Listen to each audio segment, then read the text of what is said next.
nag-umpisa magsaka. So parang minana nila po Oo, sa trabaho.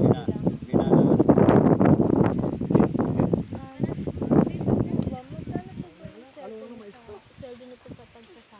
Eh ano to eh. Tenant Kinikita. lang kami dito, buwisan. Kinikita. Kinikita. Tenant lang.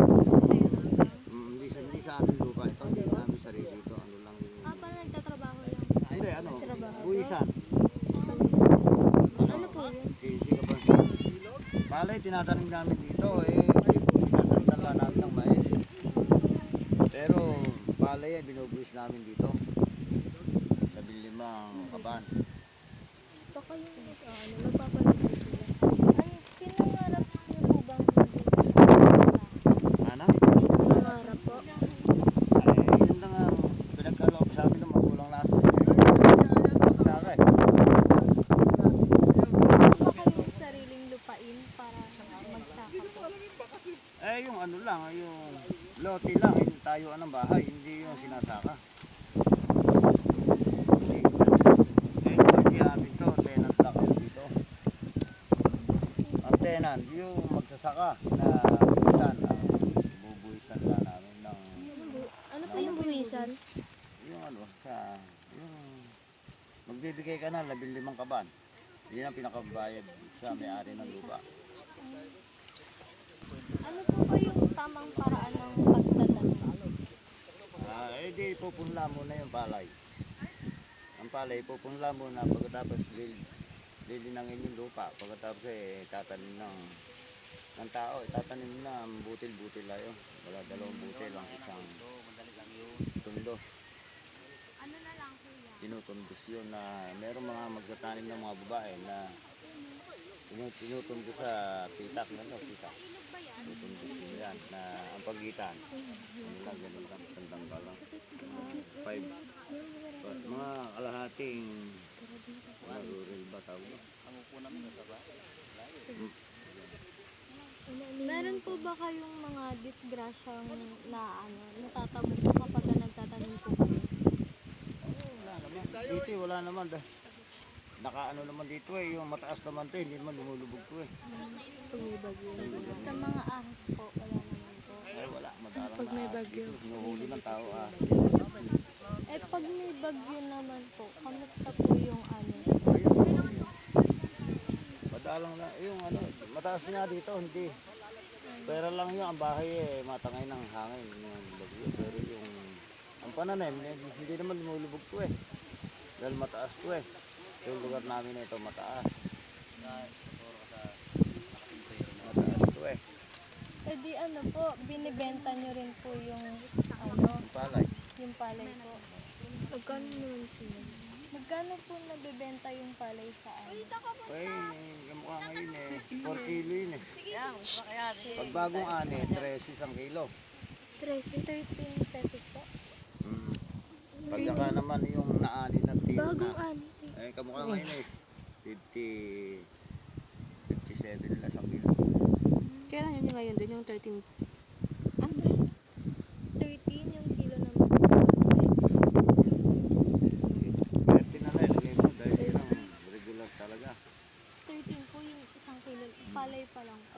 Palay pala. Palay yun. Ano po yung tanong? Wait lang. Go. Ano po yung mga ginagamit niyo sa pagtatanim po?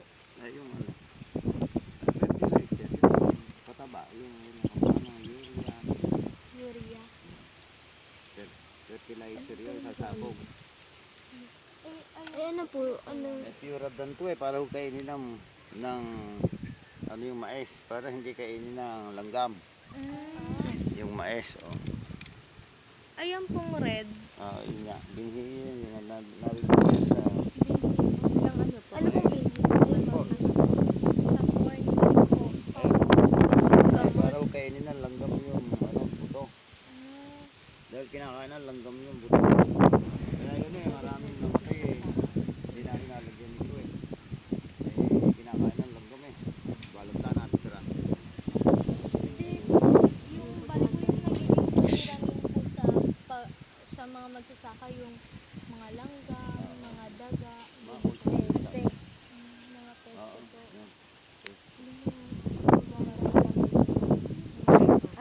dahan-dahan yung gagawin nyo para sa El Nino? Para hindi pa maano yung mga palay. Eh dito sa atin dito sa atin ang El Nino hindi naman nagsasabi tayo, bahagya lang. Dahil itong mga panahon na ito, buwan ng Pebrero, ay talagang ganito hangin dito, di dalawa. Taon-taon naman ganito panahon na yung hindi naman nagkukulang sa tubig dito, talaga lang tagaro dito sa atin. Hindi ka mukha doon sa Mindanao sa Mindanao, hindi ba't mayroong mga apektado na ang mga hayop, wala na makain at patay na lamok, namamayag na ang mga hayop. Dito sa atin yan naman hindi. Anong dito? Hindi naman dito. Mga taliwa, damo. Hindi na nga lang hayop dito dahil pinakatay hayop dito. Hindi na ito. Maganda pa dito sa atin. Maganda pa ang kondisyon ng magsasaka rito. Hindi ka makado sa ibang lugar na sa ibang lugar ang mga lupa mamumugas na pa ang buwan. Dito naman hindi. Kami magpapaahon lagi lang marami tubig. Namamatay pa nga sa dami ng tubig. Dahil lang naman dito kasi magka.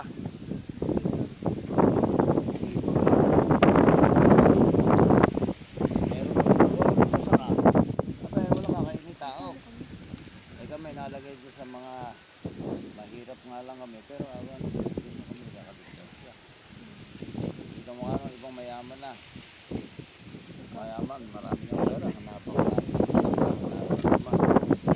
hindi naman sa amin hindi naman kami nagkakadiferensya rito, tahimik lang kami, namumuhay kami ng tahimik kasi rito wala naman bawal sa amin ng mga bawal ang sugal, bawal ang